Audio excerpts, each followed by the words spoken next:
forgiven for having foreseen that months after the world's most devastating global health crisis, this House would debate the theft and the misuse of public money meant for this response. We would be justified because, like true to form, the very people who are meant to have led us through this time would be the ones who would steal shamelessly from the public purse.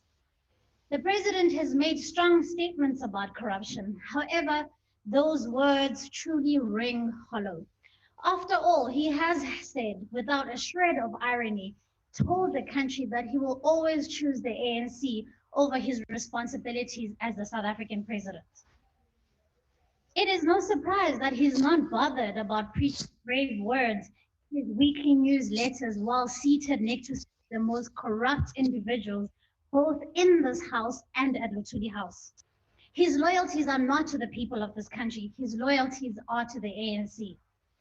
This is exactly why we find ourselves debating corruption in Parliament when the real criminals roam around free in state-sponsored luxury vehicles, all with the perks that come with being a member of South Africa's political elite. We are truly not led. At a time when South Africa needed leaders with integrity who would step up to the challenge of saving lives and livelihoods, we were shackled by the liability that is this leadership.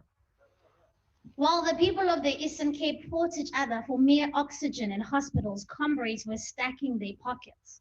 While healthcare workers worked under the most strenuous conditions, valiantly saving lives, the politically connected were pocketing government contracts in the millions. And while many family members lost multiple loved ones to this pandemic, our government officials found loopholes in emergency procurement processes to steal and to loot. It is truly an indictment on this government. As a young leader in this country, I'm deeply ashamed to be sitting across some of you who have the audacity to want to be called honorable members. There is nothing honorable about people who would rather get rich on the backs of the very people who have elected you to serve them. Before many of you, nizingombe, isifuba, imali, you are all complicit.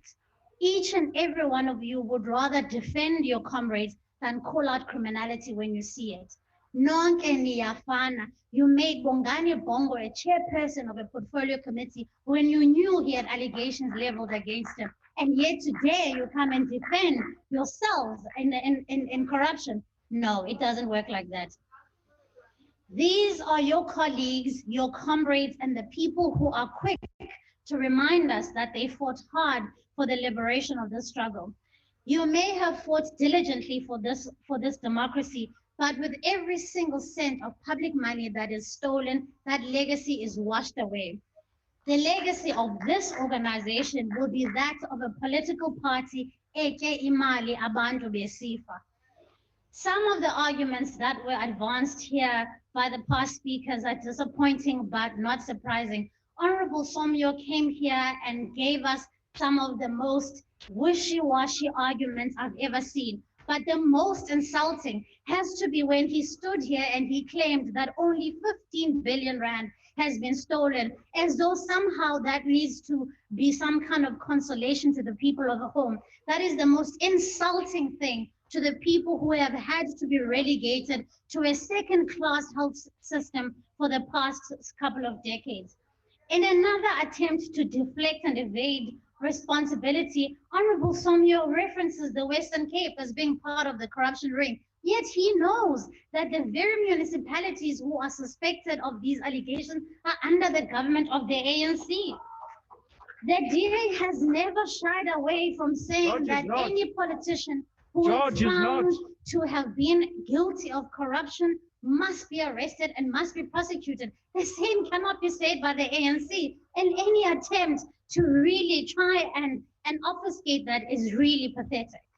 Honorable Mapugela Mashele clearly lives in a parallel universe. She talks about how the ANC is listening to South Africans and how high-profile arrests are happening. Yet, Ace Magashule sits at Luthuli House. Bongani Bongo is awarded with a position in parliament. Zandile Gumede was promoted right in front of this country. A massive insult to the people of this country who have been loyal to this organization, yet you have no respect for them, but you keep choosing your comrades over the very livelihoods of the people that who have served you.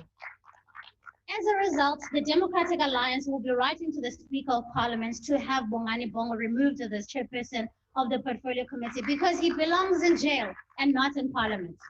What we should have seen here, honourable members, is an unequivocal apology to the people of South Africa.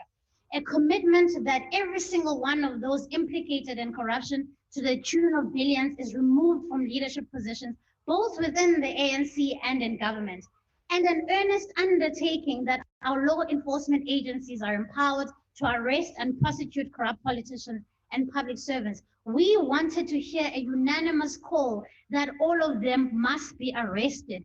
Every single one of them must be sent to jail. Send them all to jail. They belong in jail, not in positions of power. They belong behind bars, not leading the people of this country. Do the right thing. Send your very colleagues to jail and not to parliament.